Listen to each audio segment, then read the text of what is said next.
دنیا اور آخرت کی جو راہیں ہیں وہ صرف اور صرف آپ کے ذہن عالیہ تک صرف اس بات کو محفوظ کرانا ہے کہ آپ اس وقت تک کامیاب نہیں ہیں کہ جب تک آپ اہل بیت سے متمسک نہیں ہیں۔ اچھا، یہ ہماری اور آپ کی بس میں ہے ہی نہیں۔ انسانیت کا اپنا ایک معیار ہے اور اپنی ایک بات ہے اور اپنا ایک مزاج ہے۔ وہ یہ سمجھتے ہیں کہ اگر ہم یہ کہہ رہے ہیں یا اسلام سے اگر خطاب کر رہے ہیں کہ صرف یہی ذات ایسی ہے جس پر یقین رکھنا اور اس بارگاہ میں آنا ضروری ہے، لازم، تو یہ نہیں ہے کہ ہم اہل بیت کی تعریف کر رہے ہیں یا اہل بیت کو بڑھاوا دے رہے ہیں یا علی کو بڑھا رہے ہیں یا کسی کو گھٹا رہے ہیں، ایسا کچھ نہیں۔ اس لیے کہ مسلمان تو محتاج ہے قرآن کا اور سنت رسول کا۔ جو سنت رسول کہے گی اسے وہ کرنا پڑے گا، اور جو قرآن کہہ رہا ہے اسے وہ ماننا پڑے گا۔ اس لیے کہ اگر قرآن کو نہ مانے تو کافر، رسول کی نہ سنے تو کافر۔ یہ سب بات پڑا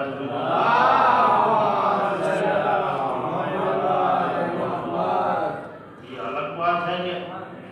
عجیب اتفاق ہے کہ دین تو یہ کہہ رہا ہے کہ تم اگر رسول کی نہیں مان رہے ہو تو کافر ہو، تم اگر قرآن کی نہیں سن رہے ہو تو کافر ہو۔ مگر عجیب اتفاق ہے کہ جو دین اور رسول اور قرآن کی نہیں مانتے وہی جو رسول کو مانتے ہیں انہیں کافر کہہ رہے ہیں، جو قرآن کو مانتے ہیں انہیں کافر کہہ رہے ہیں۔ سب بات پڑھے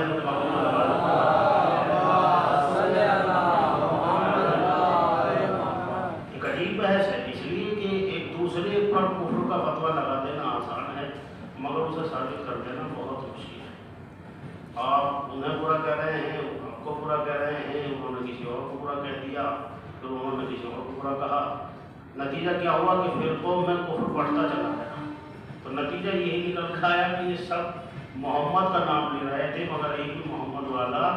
نہیں تھا۔ اس لیے کہ محمد ایک ہے، قرآن ایک ہے، کعبہ ایک ہے، قبلہ ایک ہے،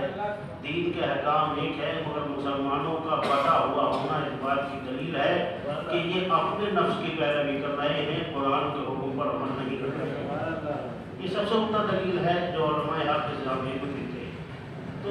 کیونکہ بہت اچھی اچھی باتیں آپ جو ہے سننے میں آتی ہیں اور سنائی جاتی ہیں مجلس امام حسین کے ذریعے سے بھی، اور ماشاء اللہ یہاں کلاس بھی لگ رہی ہے، یہاں نام منگل کی کلاس لگتی ہے جس میں باہر سے کچھ افراد آتے ہیں مولانا کے بارے میں عقیدے کے بحث ہوتی ہے، تو اس میں بھی آپ شریک ہوں آپ کے استفادہ حاصل ہو سکتے ہیں۔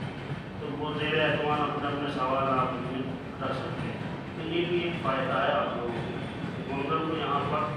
درس کے نام سے، روایت کے نام سے، تحقیق کے نام سے، کام کے نام سے، اصول کے نام سے، عقیدے کے نام سے ایک مکمل کلاس جو ہے وہ لگتی ہے۔ اس کو کلاس نہ کہا جائے، مباحثہ ہے، یعنی مباحثہ ہے، ڈسکس ہوتا ہے۔ کلاس میں تو یہ ہوتا ہے کہ صاحب کہہ دیا، آج کے دور میں اگر لفظ کلاس لگ دیا تو لوگ فرار ہی ہو جاتے ہیں، وہ کلاس یعنی کلاس اتنی برا لفظ ہو گیا، بدنام ہو گئی کہ صاحب کلاس ہی لگ جائے۔ کلاس کا مطلب یہ ہے کہ سب سن رہے ہیں، ایک بول رہا ہے، مگر ایسا نہیں ہے، یہاں آپ سب بول لیں گے اور سب سن رہے ہیں، کیونکہ ایک موضوع میں بحث ہوتی ہے اور ایک موضوع کو ڈسکس کیا جاتا ہے، کوئی بھی موضوع رکھ لیا جاتا ہے۔ اب اسی کو میں تھوڑا سا آگے بڑھا رہا ہوں، چونکہ ذکر الہی ہوا ذکر اکبر، سب سے بڑا ذکر ہے ذکر الہی، یعنی سب سے بڑی عبادت ہے اللہ کا تذکرہ کرنا، اللہ کا ذکر کرنا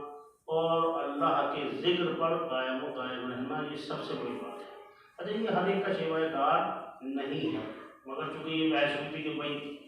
نظام کائنات اس کے اوپر دلیل دے رہا ہے اور متنظم ہے اور تمام چیزیں جو کائنات میں نظر آ رہی ہیں وہ سب اسی کی طرف نشاندہی کر رہی ہے، مگر میں یہاں اگر آپ کو سمجھانے بھی لگ جائے تو ظاہر سی بات ہے اپنی جہالت کا اعلان کر کے جانا پڑے گا، اور کوئی سمجھا ہی نہیں سکتا کہ توحید کسے کہتے ہیں، کوئی سمجھا ہی نہیں سکتا کہ اللہ کیا ہے، سوائے اہل بیت کے اور سوائے ان لوگوں کے جنہوں نے یہ کارنامہ انجام دیا اور مکمل اپنے اندر ایک تاریخ کو رچا ہے اللہ کی، مکمل اللہ کے لیے انہوں نے اپنی تاریخ کو رچا ہے۔ جناب یوسف کا قصہ قرآن مجید میں موجود ہے، تاریخ میں موجود ہے، علماء کتاب کرتے ہیں، پڑھتے ہیں، آپ کی تاریخ پڑھتے ہیں اور دیکھتے ہیں اور سنتے ہیں کہ جناب یوسف کے دور میں بتوں کا پوجا جانا، پتھروں کا پوجا جانا ایک شعور پر تھا، مگر جب زلیخا نے یہ دیکھ لیا کہ یوسف ہم سے جداگانہ عبادت کر رہا ہے، یوسف انہیں نہیں مانتا جنہیں ہم مان رہے ہیں، اس کے باوجود چونکہ ایمان اس تک پہنچ نہیں پا رہا تھا، ابھی تک حلقہ شیطانیت میں گرفتار ایک خاتون یہ چاہ رہی تھی کہ کسی طرح ظاہری حسن کو پا لیا جائے، مگر یہ دنیا کی مثال ہے کہ دنیا نے اس بات کو ثابت کر دیا ہے کہ جو انسان اللہ کا نہیں ہوا کرتا اس کی بہت ساری خواہشیں دنیا میں ہی فنا ہو جاتی ہیں، مگر اللہ ان کو عبرت بنا دیتا ہے، ان کو منزل مقصود تک پہنچا دیتا ہے، ان کی ہر خواہش کا خیال رکھتا ہے کہ جو خود خدا کے ہوتے ہیں۔ جناب یوسف کے ایمان کے بعد جب جناب یوسف پر ایمان ہو گیا اور آنے کے بعد میں اب چونکہ یہاں پر غلام عسکری صاحب کا جملہ ہے، انہوں نے لکھا ہے کہ جب جناب یوسف نے دیکھ لیا کہ دن بدن زلیخا کی عقیدت مجھ سے دگنی ہوتی جا رہی ہے، بڑھتی چلی جا رہی ہے، تو جناب یوسف نے کہا کہ تمہارا یہ عالم ہے، مجھے دیکھ کر تمہارا یہ عالم، مگر تم نے آخری پیغمبر کو نہیں دیکھا، تم نے محمد کو نہیں دیکھا کہ وہ کیسے ہیں، تم نے نہیں دیکھا کہ جب وہ ظہور فرمائیں گے تو کائنات کا کوئی گوشہ ایسا نہیں ہوگا کہ جو ان کی برابری کر سکتا ہو، کوئی پیغمبروں میں سے ایسا نہیں ہے کہ جو نور محمد کا مقابلہ کر سکے، کوئی ایسا نہیں ہے جو ان کے حسن کے مقابلے پر ٹھہر سکے، کوئی ایسا نہیں ہے جو ان کے علم کا مقابلہ کر سکے، کوئی بھی ایسا کائنات میں ہے ہی نہیں جو محمد جیسا ہو جائے، اس لیے کہ کائنات اس کے صدقے میں پیدا ہوئی ہے جو کائنات کے طفیل میں پیدا نہیں ہوا ہے، کائنات اس کی وجہ سے پیدا ہوئی ہے، اس کی سبب سے پیدا ہوئی ہے، اللہ نے کائنات کو اس کی محبت کی وجہ سے پیدا کیا ہے، وہ دنیا کی کسی شے اور محبت کی وجہ سے پیدا نہیں ہوا ہے، ہر شے اس کی وجہ سے خلق کی گئی ہے۔ تو جناب یوسف نے جب یہ سب کچھ بیان کر دیا اس کے بعد زلیخا نے کہا کہ جاؤ یوسف، آج تک میں تمہاری عاشق تھی مگر آج کے بعد میں اس محمد کی عاشق ہوں، توجہ ہے، یعنی اس کا مطلب یہ ہے کہ زلیخا نے بتا دیا کہ عشق چاہے کسی بھی منزل پر ہو رہا ہو مگر اتنا تو فاصلہ طے ہو گیا کہ عشق کمال سے ہوتا ہے، زوال سے نہیں ہوتا، عشق ہمیشہ کمال سے کیا جاتا ہے، زوال سے نہیں کیا جاتا، جب کچھ دیکھتا ہے، جب کچھ سامنے ہوتا ہے، یہ الگ بات ہے کہ دنیا کی طرف لے جانے والا کون سا ہے، خدا کی طرف لے جانے والا، ایک سواب میں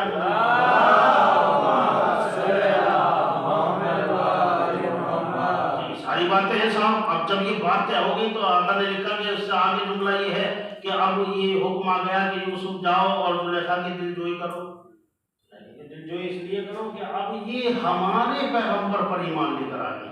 یعنی ہمارے پیغمبر سے اس نے محبت کا دعویٰ کیا،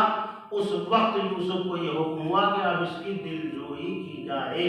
اس کا مطلب یہ ہے کہ ٹوٹے ہوئے دلوں کو اگر سہارا مل سکتا ہے تو وہ محمد اور آل محمد کے طفیل میں مل سکتا ہے،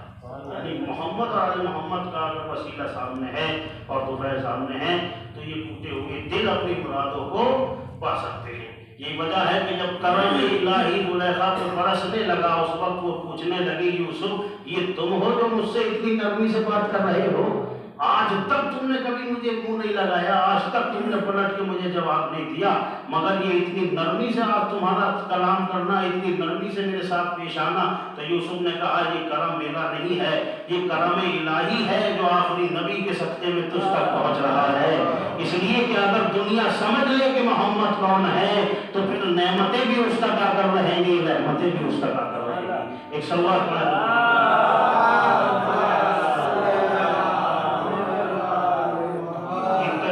صاحب، اس لیے کہ اگر آپ جانتے ہیں اور اللہ پر مکمل یقین رکھتے ہیں تو وہ کسی بھی مرحلے میں آپ کو چھوڑنے کے لیے تیار نہیں ہوگا۔ تاریخ کے حسین گوشے آپ دیکھیے کہ بھائیوں کا جناب یوسف سے حسد کرنا، جناب یوسف سے حسد کرنا، اور حسد اس طرح پر پہنچ گیا کہ انہوں نے ایک بیٹے کو باپ سے جدا کیا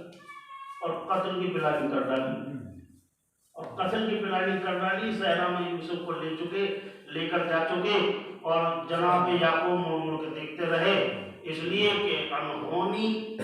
ہونے کی خبر دے رہی تھی، مگر چونکہ کوئی بھی مجرم جرم سے پہلے مجرم ثابت نہیں ہو سکتا، اس لیے واقعہ ہونا تھا۔ جناب یوسف کو حوالے کر دیا بھائیوں کے، اور اس دور میں بنی اسرائیل کی ایک نئی تاریخ لکھی گئی۔ یوسف نے خود اس بات کی طرف اشارہ کرتے ہوئے کہا کہ آج یہ خود اپنے مقدر اپنے ہاتھوں سے لکھ رہے ہیں صاحب۔ اب وہاں پر جب وہ ظلم و ستم شروع ہوا، جب یوسف کو مارا جانے لگا، تو اس وقت میں جناب یوسف کے بھائیوں میں سے ایک بھائی نے یوسف کی حمایت، اور حمایت کرنے کے بعد یہ کہا کہ ہمارا مقصد یوسف کو گھر سے الگ کرنا ہے، ہمارا مقصد یوسف کو باپ کی محبت سے جدا کر دینا ہے، ہمارا مقصد، دیکھیے جملے کو غور کیجیے گا، ہمارا مقصد یوسف کو باپ کی محبت سے الگ کر دینا ہے۔ مقصد اسی لیے تھا، قتل اس لیے کر رہے تھے کہ یوسف پہ توجہ زیادہ ہے، یعقوب کی ہم پر توجہ نہیں ہے۔ بابا یوسف کو زیادہ چاہتے ہیں اور ہم کو زیادہ نہیں چاہتے، تو ہمارا مقصد کیا ہے کہ یوسف کو ہم باپ کی محبت سے الگ کریں۔ ہمارا قتل کرنے کا مقصد ہے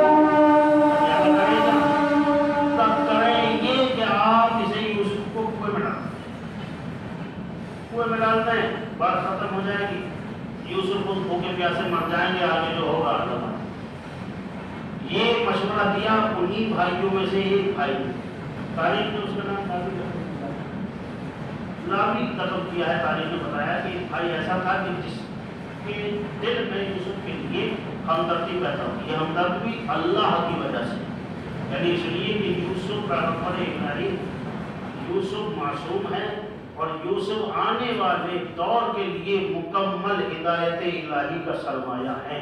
اس لیے اللہ کی ذمہ داری ہے کہ جو اللہ کا ہو جاتا ہے وہ اس کی ہر دور میں حفاظت بھی کرتا ہے اور اس کے حفاظت کے انتظام بھی پیدا کرتا ہے۔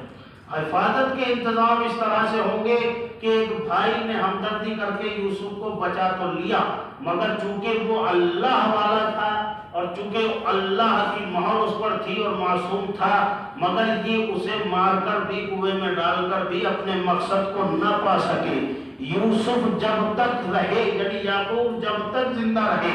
جب تک یوسف کا ہی ذکر کرتے رہے اور یوسف کو ہی روتے رہے۔ معلوم تھا کہ زندہ ہے، مگر اس وقت تک بھی یوسف کو روتے رہے اور یوسف کو یاد کرتے رہے۔ ایک الگ حجرہ بنا لیا، بیت الحزن اس کو قرار دیا، وہاں یوسف کو دن رات یاد کرتے تھے اور یوسف پر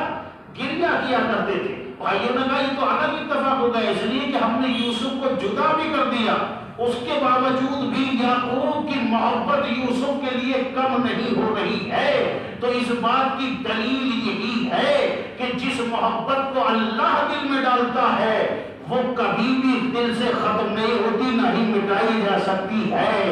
لوگ شیعوں کو قتل تو کر سکتے ہیں مگر اہل بیت کی محبت دل سے نہیں کر سکتے۔ اہل بیت کی محبت دل میں ہمیشہ اس لیے رہے گی کہ یہ محبت کمال کی وجہ سے ہوئی ہے، کسی لالچ کی وجہ سے نہیں۔ ایک سرور پڑھیں تو محبت،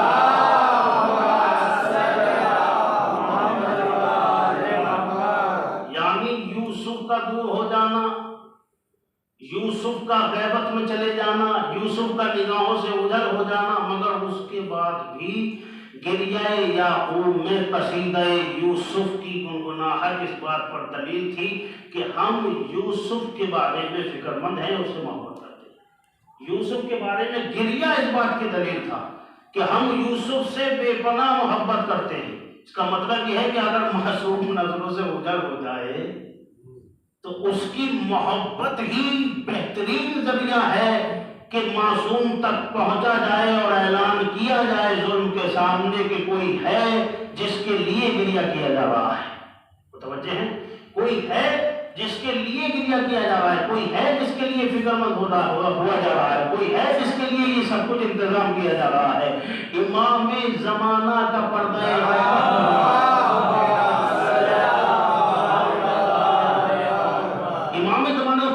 غیبت میں ہونا، اور وہ شیعہ جو روز امام کو یاد کرتے ہیں، وہ شیعہ جو روز اہتمام کرتے ہیں، وہ شیعہ جو اپنے امام سے راز و نیاز کرتے ہیں، وہ اسی زمرے میں ہیں کہ یہ سچے اہل بیت سے محبت کرنے والے ہیں۔ مگر وہ جو امام کو بھولے بیٹھے ہیں، ان کو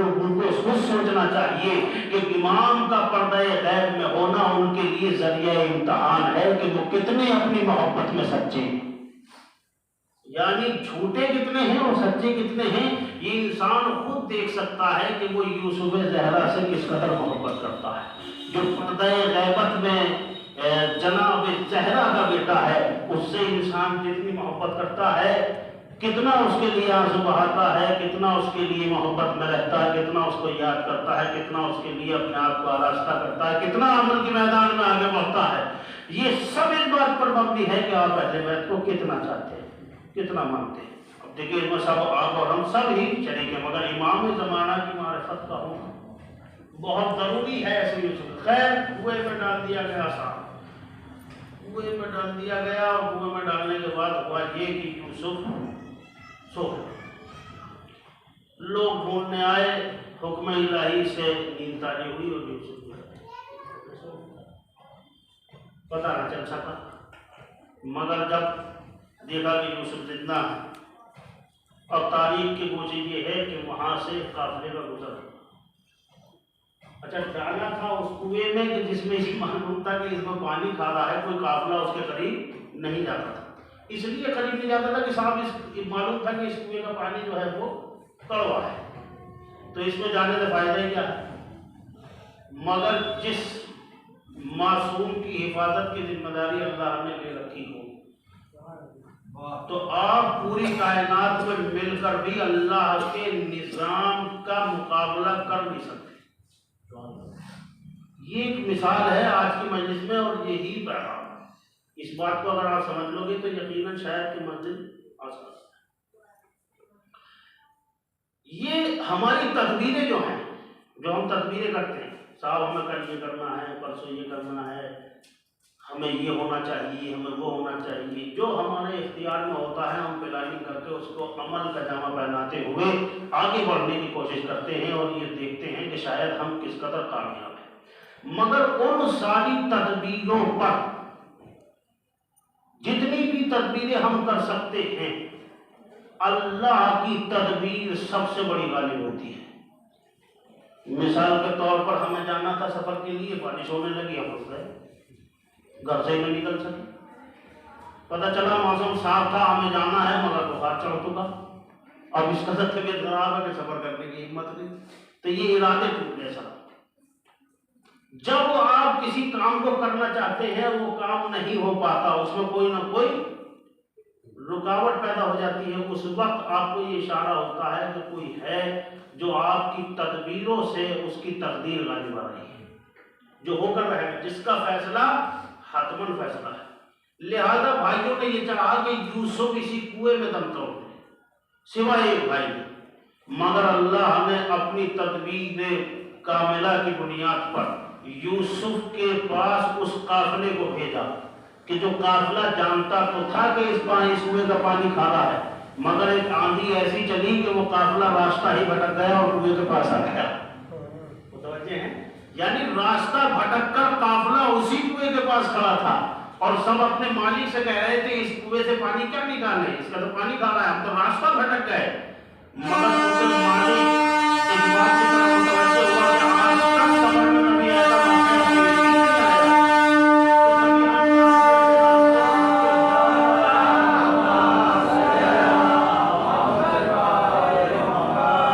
کبھی ایسی بات ہوئی نہیں ہے کہ ہم کبھی بھی راستے کو بھٹکے۔ اس کا مطلب یہ ہے کہ ہمارا راستہ بھٹکنا اس بات کی دلیل ہے کہ ہمیں کسی نہ کسی کام کی انجام دہی کے لیے یہاں لایا گیا ہے۔ یہ بات قدرت کے اشارے کو جب مالک نے سمجھ لی، اس کے بعد اس نے حکم دیا کہ اب ذرا کنویں میں ڈول ڈال کر پانی کو کھینچا جائے، اس لیے کہ کچھ بزرگ قافلے میں ایسے ہیں جن سے پیاس برداشت نہیں ہو رہی ہے۔ لہٰذا جب ڈول ڈال کر پانی کھینچا گیا اور پانی کو پیا گیا تو سب متحیر ہو گئے، محو حیرت ہو گئے، سب متعجب نگاہوں سے دیکھنے لگے، اس لیے کہ جو کنواں مشہور تھا اپنی کڑواہٹ کے لیے وہ میٹھاس بانٹتا پھر رہا تھا، اس کا پانی شیریں ہو گیا تھا۔ اس کا مطلب یہ ہے کہ جب معصوم کے آ جانے سے کڑوے مزاج بدل سکتے ہیں تو لوگوں کے ضمیر اور احتیاط کو نہیں بدل سکتے۔ اگر معصوم کے قدم پانی میں آ جائیں تو پانی کڑوا نہ رہ سکے، تو معصوم کی محبت اگر دل میں آ جائے تو دل میں بغض کیسے رہ سکتا ہے؟ اس کا مطلب یہ ہے کہ جس دل میں معصوم کی محبت ہو اور مومنین کے لیے بغض بھی ہو، وہ اپنی محبت میں دیکھیں کہ وہ محبت کر رہے ہیں یا زبان سے خالی دعویٰ کر رہے ہیں۔ یہ ایک سچی حقیقت ہے، سچی حقیقت ہے۔ امام ہشتم، امام علی رضا کا قول ہے،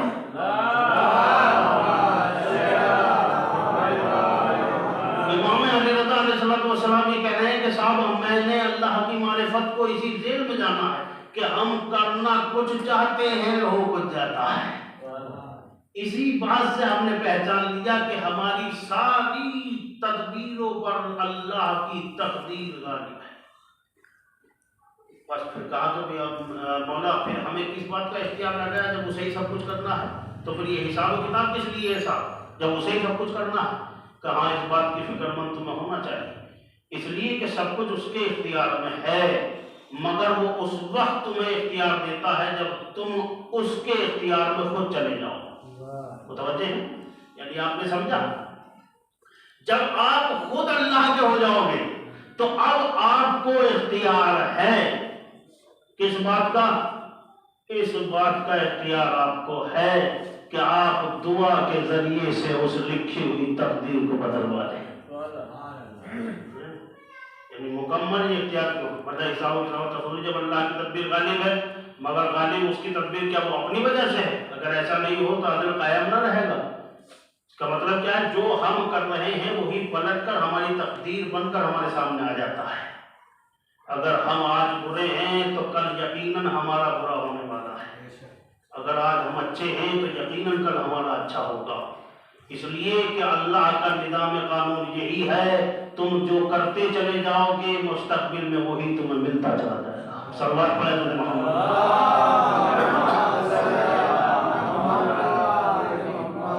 یہ کلی حقیقت ہے، اس کے علاوہ کوئی حقیقت نہیں ہے۔ اسی حقیقت کو تمام ہوا، اسی حقیقت کو لے کر امام حسین علیہ السلام کا ایک جملہ جو میدان کربلا میں حضرت نے کہا کہ لوگوں نے اللہ کی محبت کو چھوڑ کر بندوں کو راضی کر لیا ہے اور غضب الہی کو خرید لیا۔ یعنی انہوں نے اپنے ضمیر کو بیچ کر، انہوں نے اپنے نفس کا سودا کر کے، اپنے آپ کو بیچ کر بندوں کو خوش کیا، مگر اللہ کی ناراضگی اپنے حصے میں انہوں نے لے لی۔ جبکہ اگر یہ اللہ کو خوش کرتے، اللہ کو راضی کرتے تو یقیناً کسی بھی طرح سے ان کا گھاٹا نہ ہوتا، اس لیے کہ اگر بندے ناراض ہو جائیں اس وقت انسان کا کچھ نہیں بگڑتا، مگر اگر اللہ ہی ناراض ہو جائے تو پھر انسان کا کچھ نہیں بچتا۔ اس کا مطلب یہ ہے کہ بندوں کی رضا کے لیے کبھی بھی اللہ کی ناراضگی کو نہ خریدنا، جب حق سامنے ہو تو حق کو اپنا لینا۔ یہ امام کا ایک جملہ عظیم ہے جو امام نے اپنے خطبے میں دیا ہے، اور یہ بتایا ہے کہ کربلا کی جنگ اللہ کی رضا، اللہ کی مرضی اور اللہ کی ناراضگی پر منحصر ہے۔ جو آج حق کی جانب ہیں وہ اللہ والے ہیں، جو حق پر نہیں ہیں وہ عدم الہی کے نشانہ بنے ہوئے ہیں۔ بس یہ دو ہی باتیں ہیں، اور دونوں باتوں کے علاوہ کچھ نہیں ہے تاریخ میں۔ بس میں نے تمام کیا، مگر منزل آخر پر یہی بات کہوں، آپ کا مجلس میں جمع ہونا، آپ کا ذکر امام حسین میں آنا یقیناً یہ معنی رکھتا ہے، ایک حیثیت رکھتا ہے، ایک عظیم پہلو ہے۔ اس لیے کہ اس مجلس میں تنہا آپ نہیں آتے، اس مجلس میں ایک ماں بھی آتی ہے جسے زہرا کہا جاتا ہے۔ اب بیوی کی شہادت کے دن قریب آنے والے جناب زینب کا یہ پیچھے گزرے ولادت دونوں بیویوں کا ایک زہرا ایک ثانیہ زہرا، کوئی مقابل نہیں، کوئی تقابل نہیں۔ مجلس امام حسین کا جہاں فرش بچتا ہے، علماء یہ کہتے ہیں، یہ بیان کرتے ہیں فتویٰ کہ اس پر معصومین کا آنا، فرشتوں کا آنا، جب جناب زینب علیہ مقام مجلس میں تشریف لاتی ہیں، اس وقت میں جناب زینب کے ساتھ جناب سکینہ موجود ہوتی ہے، امام سید سجاد موجود ہوتے ہیں، اور ایک مرتبہ جناب سکینہ جب عزاداروں کو روتے ہوئے دیکھتی ہے تو اتنا بچی بھی جانتی تھی کہ جب کل ہم رو رہے تھے تو لوگ ہنس رہے تھے، مگر جب آج یہ رو رہے ہیں نہیں ہے، یہاں جتنے بھی ہیں غم حسین میں رونے والے ہیں، تو بچی ایک سوال کرتی ہے کہ ماں یہ بتاؤ یہ گریہ کس پر کر رہے ہیں، یہ نام کس کا لے رہے ہیں، یہ آنسو کس پر بہا رہے ہیں؟ جناب زینب یہ کہتی ہیں میری لاڈلی سکینہ یہ تیرے بابا پر گریہ کر رہے ہیں، یہ حسین پر رو رہے ہیں، یہ حسین کا نام لے کر گریہ کر رہے ہیں۔ عزاداروں تم نے غور نہیں فرمایا، جناب سکینہ یہ فرماتی ہیں کہ جیسے ہی پھوپھی اماں نے یہ جواب دیا، تاریخ یہ بتاتی ہے، علماء یہ بیان کرتے ہیں کہ جیسے ہی بچی کو یہ جواب ملتا ہے کہ بیٹی یہ تیرے بابا کے عزادار ہے، یہ تیرے بابا کو گریہ کر رہے ہیں، یہ تیرے بابا کو رو رہے ہیں، بس ایک مرتبہ تڑپ کے سکینہ کہتی ہے کاش یہ سب کربلا میں موجود ہوتے تو کبھی بھی ہمارے خیموں کو نہ جلایا جاتا، کبھی بھی دامن میں آگ نہیں لگتی، کبھی بھی گندے نہ چھینے جاتے، پھوپھی اماں میرے تماچے نہ لگائے جاتے، بابا ذبح نہ کیے جاتے، اگر یہ سارے کے سارے کربلا میں موجود ہوتے۔ دعائیں دیتی ہیں فاطمہ، دعائیں دیتی ہے سکینہ۔ تاریخ کے جملے میں آپ کے سامنے رکھ رہا ہوں، یہ وہ بچی ہے کہ جو بعد کربلا شہادت امام حسین سب سے بڑی مصیبت سے گزری ہے، اس لیے کہ جب خیموں میں آگ لگائی جا رہی تھی یہ بچی سہمی ہوئی، دامن میں آگ لگی ہوئی، سکینہ آگے بڑھ رہی تھی، ایک کٹے ہوئے سر سے آواز آئی بیٹی کہیں اور نہ جانا، بابا ادھر سو رہا ہے۔ تاریخ کے جملے یہ ہے کہ سکینہ فوراً سید سجاد کے اشارے کو سمجھ رہی ہے، اور سید سجاد خیموں میں موجود ہے، خیام چل رہے ہیں، بیوی کے دامن میں آگ لگی ہوئی ہے۔ ایک روایت میں آپ کے سامنے پیش کر رہا ہوں، اس لیے کہ پہلا فتویٰ بحیثیت امام سید سجاد نے جب دیا تھا تو یہی کہا تھا پھوپھی اماں سب کے سب خیموں سے باہر چلی جائیں، اس لیے کہ اب خیمے جل رہے ہیں، مگر سب باہر چلے گئے، سکینہ خیموں کے اندر رہ گئی۔ تاریخ یہ کہتی ہے اس بچی کے دامن میں آگ جب لگی کہ جب یہ بچی خیمے کے اندر موجود تھی، جب آگ نے زیادہ شدت پکڑی سید سجاد کی آنکھیں کھل گئی، دیکھا سکینہ گوشے میں رو رہی ہے، ایک مرتبہ تاپ کے کہا میری لاڈلی بہن سب باہر چلے گئے تم کیوں باہر نہیں گئی؟ تاپ کے ہاتھ جوڑ کے کہا ہے بھیا آپ نے کہا تھا کہ سب اپنے اپنے بالوں کا پردہ بنائیں اور سب کے سب باہر چلے جائیں، مگر میں کیا کروں، میرے چھوٹے چھوٹے بال ہیں، میرے چھوٹے چھوٹے بال